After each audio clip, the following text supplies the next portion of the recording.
ដើម្បីយើងប្រើប្រាស់ Gemini ចឹងលោកគ្រូគ្រាន់តែបើក Gemini យើងធម្មតាមកនេះយើងចុចបើក Gemini របស់យើងមកបើកអញ្ចឹងមកតបមកលោកគ្រូនឹងឃើញពាក្យថា Jam នៅខាងណាលោកគ្រូនេះនៅខាងនេះនេះនៅកុំព្យូទ័ររបស់លោកគ្រូនឹងឃើញពាក្យថា Jam អញ្ចឹងលោកគ្រូចុចលើពាក្យថា Jam នឹងមួយមកបាទចុចលើពាក្យថា Jam នឹងមកលោកគ្រូនឹងឃើញបែបនេះអញ្ចឹងលោកគ្រូអូ scroll មកក្រោមមកអញ្ចឹងដោយសារតែខ្ញុំបានបង្កើតច្រើនអញ្ចឹងទៅវាចាញ់ឲ្យខ្ញុំនេះ1 2 3 4 5ហូហែចុះក្រោមយើងមកអានេះខ្ញុំបង្កើតជើងម្ដាយចែមហ្នឹងដើម្បីខ្ញុំទៅរកកិច្ចការរបស់ខ្ញុំមុនណាអញ្ចឹងបើករណីលោកគ្រូចូលមកថ្មីលោកគ្រូនឹងឃើញ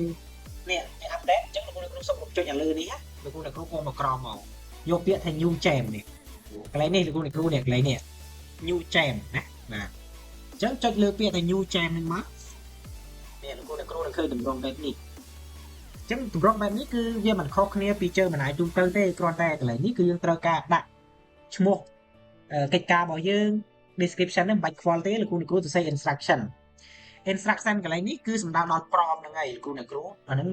ការណែនាំទៅ Gemini ដែលយើងចង់ឲ្យវាធ្វើអីគេណាកន្លែងនេះគឺដាក់ចំណងជើងដាក់កន្លែង name សញ្ញាកិច្ចការណាបន្ទាប់ពីselectកិច្ចការចឹងហើយបន្ទាប់មកកន្លែង description នេះលោកគ្រូមិនបាច់សរសេរក៏បានដែរវាទៅបង្កាត់ date ក្រោយ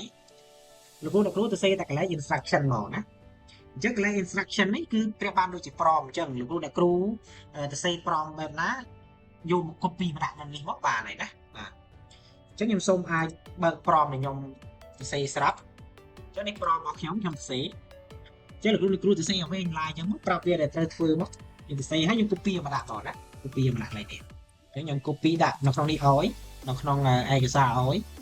អាហ្នឹង prompt សម្រាប់បង្កើតសំណួរស្វ័យសិក្សាសម្រាប់លោកគ្រូដែលបង្កើតសិលឹកពីការកម្រិត1ណាលោកគ្រូសរសេរ prompt ចឹងមកហើយសរសេរដាក់ចូលមកណាលោកគ្រូសរសេរដាក់ចូលមកហ្នឹងមកគ្រូអាប់ឡូតបានចឹងហើយនេះបានធ្វើនេះវាពុកអាប់ឡូតចូលនេះឃើញទេគឺការអាប់ឡូតឲ្យលោកគ្រូហើយ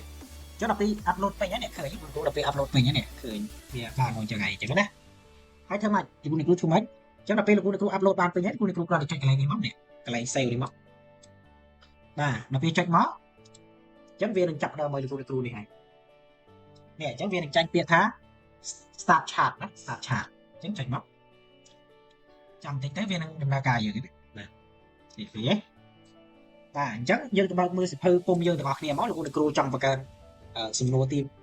យើងទៅមើលសិក្សាសង្គមហើយយើងទៅមើលប្រវត្តិមើលបាទហើយចុច shift enter មកដើម្បីចុះបន្ទាត់ដាក់មេរៀនណា